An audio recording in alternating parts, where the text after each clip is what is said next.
Our readings for Mass are very appropriate for the life and work of the great saint we commemorate tomorrow, St. Athanasius.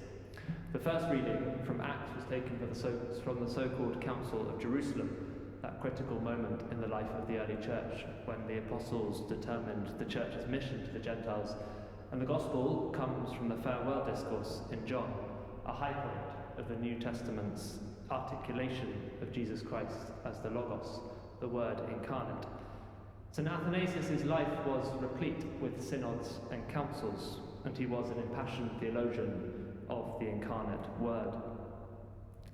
St. Athanasius was clearly one of the most important and revered early church fathers, known above all for his resolute defence of orthodoxy against the Arians, those who held that the Son of God was a creature, not the Creator. Such was the importance of his life and work that Gregory Nazianzus, just a few years after his death, already hailed the Bishop of Alexandria as the pillar of the church.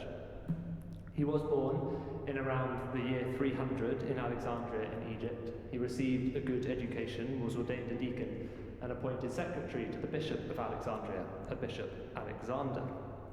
He accompanied his bishop to the Council of Nicaea in 325, the council which gave us much of the Nicene Creed, which we recite every Sunday to this day, and made the important declaration against the Arians that the Son is consubstantial with the Father, of the same substance or being, thus creator and not creature.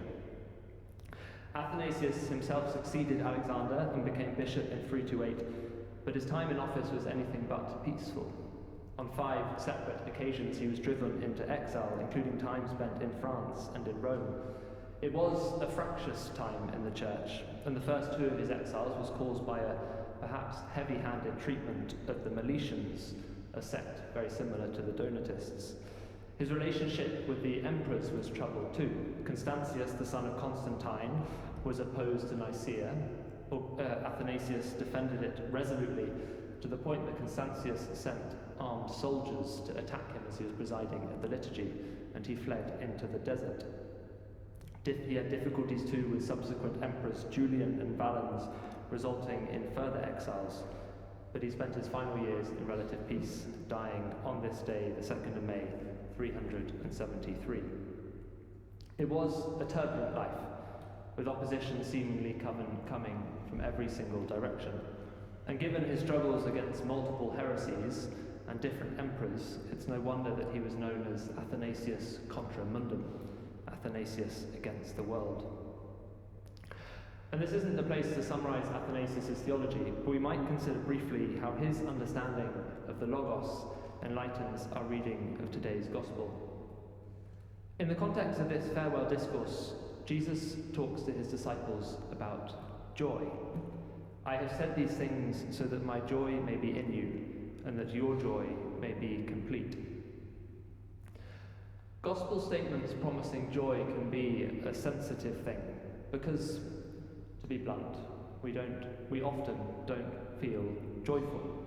Being told that you will be joyful, or being instructed to rejoice, can sound hollow if life is presenting more obstacles than delights. So what kind of joy does Christ promise here? The basic point is, I think, a very simple one. I have said these things so that my joy may be in you. Joy is not determined by circumstance or state of mind. It is objective. It is the objective reality of God's love in us. This love comes to dwell in us because of the incarnation, because the divine Logos took on human flesh. We abide in this love, in the life of the triune God, only because God first shared in our life. St. Athanasius gave everything to defending this one claim, which he expressed in its most pithy and memorable form. The Word of God was made man, so that we might be made God. We can live our Christian lives in joy because we have a deep and profound conviction. God's love abides in us. We are loved. We are lovable. It is good to be Christian. It is good to live the life of Christ. This was the basis of St. Athanasius' work. His life was marked by both strife both ecclesially and politically, both within and without the church, and he didn't always get it right. But he was utterly convinced that through Christ, God is in us. God's love has been poured into our hearts, and in this, our joy may be full.